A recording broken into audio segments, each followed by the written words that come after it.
तो मेरे भोले से बढ़कर के कोई देवता नहीं।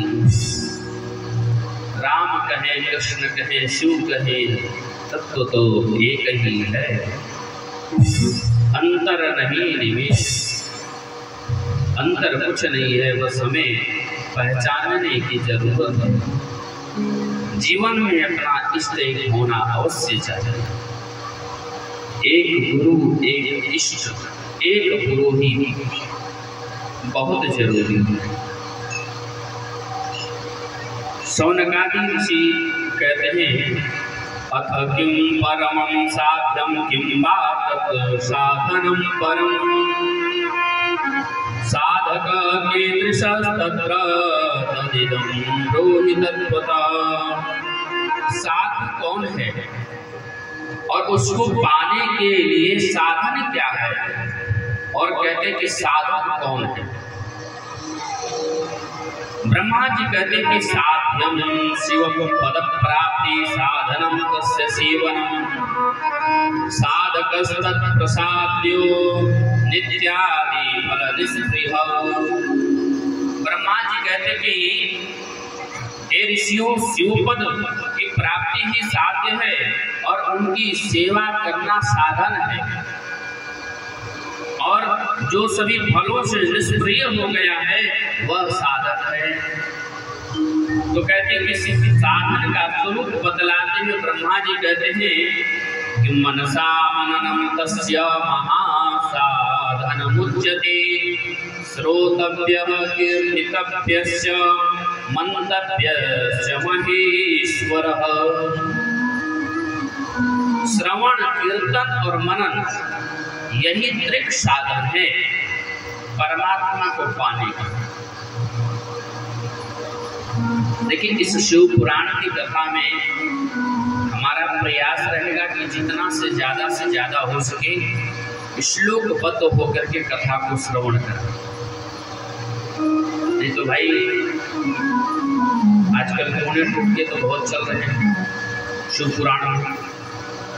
यद्यपि आपको कहें तो शिव पुराण में ऐसा कहीं वर्णन नहीं है टोने टोटके का, हाँ, लेकिन बस लोग एक माध्यम बना करके अपना पॉपुलर बनते जा रहे हैं। लेकिन जो वास्तविक शिव पुराण में कथा लिखी हुई है, प्रयास हमारा यही रहेगा कि कथा आप लोगों तक पहुँचाएं, कथा सुनाएं, क्योंकि मनोरंजन करने से परम कल्याण होने वाला नहीं है। टोने टुटका या हंसी हाथ प्रयास करके और तो हम चले जाएंगे, लेकिन क्या आपका आत्मा गवाही देगा कि हमने कथा सुना? आपका कल्याण होने वाला नहीं है। इससे कल्याण तब होगा जब आप लोग कथा श्रवण करेंगे। इसलिए हमारा प्रयास है कि कथा जितना ज़्यादा से ज़्यादा हो सकेगा हम श्लोकबद्ध होकर के आप लोगों को श्रवण कराएंगे।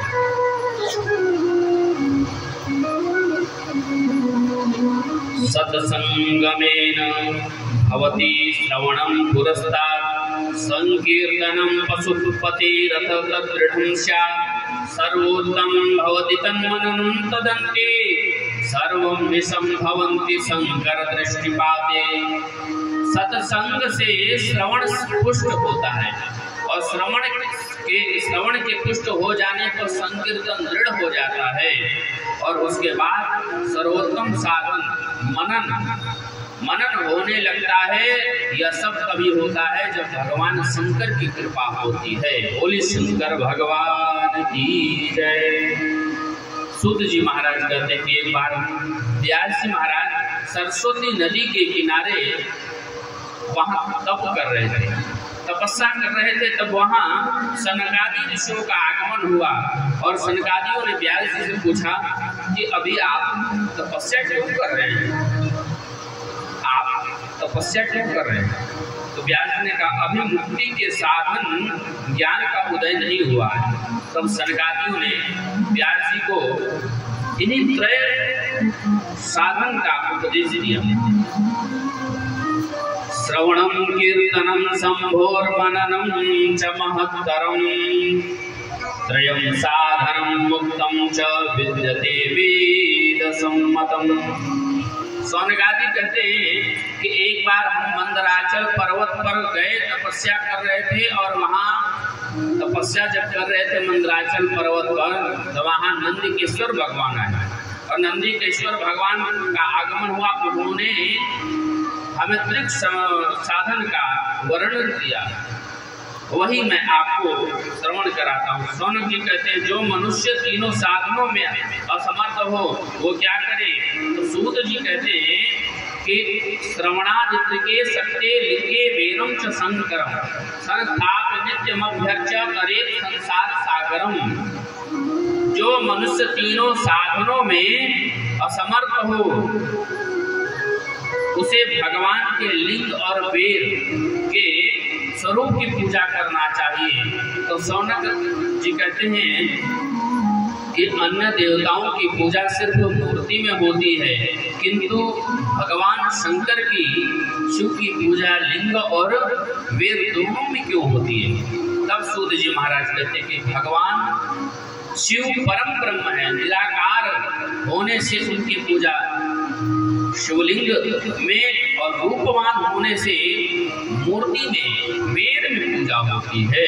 कहते कि एक बार मंदराचल पर्वत पर तपस्या करते हुए सनकादियों ने नंदकेश्वर भगवान से शिवलिंग की उत्पत्ति के विषय पर प्रश्न किया। सनत कुमारों ने प्रश्न किया कि शिवलिंग की उत्पत्ति कैसे हुई? नंदकेश्वर कहते हैं कि एक बार विष्णु भगवान अपने धर्म पत्नी लक्ष्मी मैया को तथा पार्षदों से घिरे हुए थे और शयन कर रहे थे। इतने में पितामह ब्रह्मा आ गए और आकर के ब्रह्मा जी कहते हैं उत्तिष्ठ वत्स, हे पुत्र उठो, मां पश्य, मुझे देखो। फिर कहते हैं तव नातम यहाँ गतम, तुम्हारे स्वामी यहाँ आए हैं, तुम्हारे पिता हैं, उठो। तब भगवान मुस्कुराते हुए प्रसन्न चित्त होकर के कहते हैं स्वस्ति ति स्वागतम वत्स, आओ पुत्र, स्वागत है आपका, तुम्हारा कल्याण हो, आ जाओ, बैठो, मैं तुम्हारा पिता हूँ। ब्रह्मा जी कहते हैं कि पितामहस्य जगतः पाता च तव वत्सकः, अरे पुत्र मैं तुम्हारे पिता हूँ। तो विष्णु भगवान कहते हैं हम तुम्हारे पिता हैं। दोनों में आपस में वाद संवाद होते रहा। परिणाम ये हुआ महाराज की युद्ध छिड़ गया। ब्रह्मा जी और विष्णु जी में युद्ध छिड़ गया कि हम बड़े हैं, हम बड़े हैं। तो विष्णु जी कहते मत्स्तम जगदिदम वत्स्य मनुष्य तुम ही चोरवत, मन्ना भी कमला जाता पुत्रस्तम भाषसे वृथा। जब ब्रह्मा जी ने भगवान विष्णु की बात नहीं मानी तब युद्ध प्रारंभ हो गया, और जब युद्ध प्रारंभ हो गया भगवान विष्णु महेश्वर अस्त्र का संधान कर लिया और ब्रह्मा जी पाशुपास्त्र अस्त्र को लेकर के संधान कर दिए। युद्ध करने को तत्पर हुए, एक दूसरे को छोड़ने को तैयार हुए। तब सब देवताओं में हाहाकार मच गया और सभी देवता भगवान शंकर के पास गए। जब भगवान शंकर के पास गए तो प्रार्थना की, भगवान शंकर से सभी देवता पहुंचे भोलेनाथ के शरण में। और आइए हम लोग भी भोलेनाथ के शरण में चलते हैं। बोले शंकर भगवान की जय। अरे शिव भोला भंडारी शरण हम आए तिहारी, शिव भोला भंडारी शरण हम आए तिहारी, शिव भोला भंडारी शरण हम आए तिहारी, शिव भोला भंडारी आए तिहारी, रखियो लाज हमारी शरण हम आए तिहारी। आए बिहारी।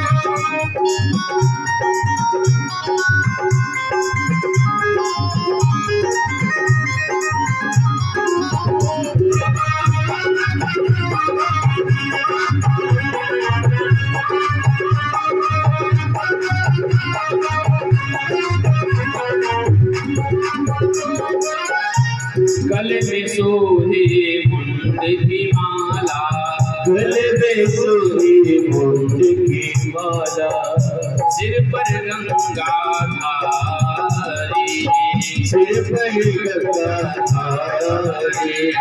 गले में सोहे मुंड की माला, गले में सोहे मुंड की माला, सिर पर गंगा धारी, शरण हम आए बिहारी। सिर पर गंगा धारी, शरण हम आए बिहारी। शिव भोला भंडारी, शरण हम आए बिहारी। रखियो लाज हमारी, शरण हम आए बिहारी। रखियो लाज हमारी, शरण हम आए बिहारी।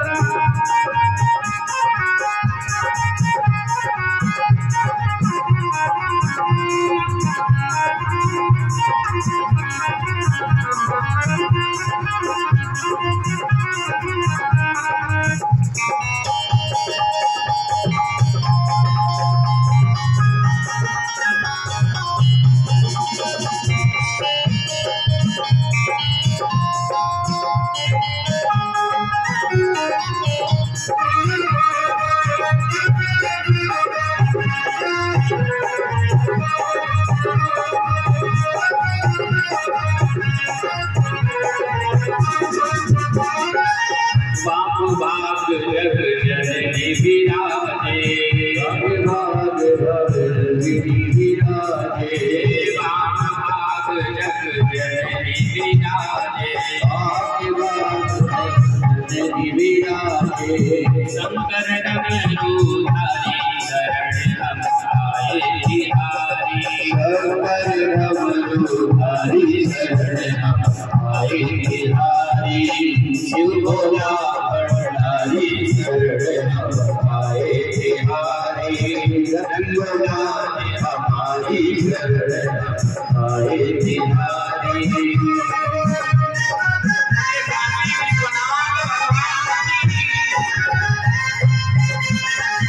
बड़े भाव से साधु सेवा करते हैं।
हर हर चंद्रमा मस्तक सोहे, चंद्रमा मस्तक सोहे। चंद्रमा मस्तक सोहे, चंद्रमा मस्तक सोहे। अर्थ सोल समारी, शरण हम आए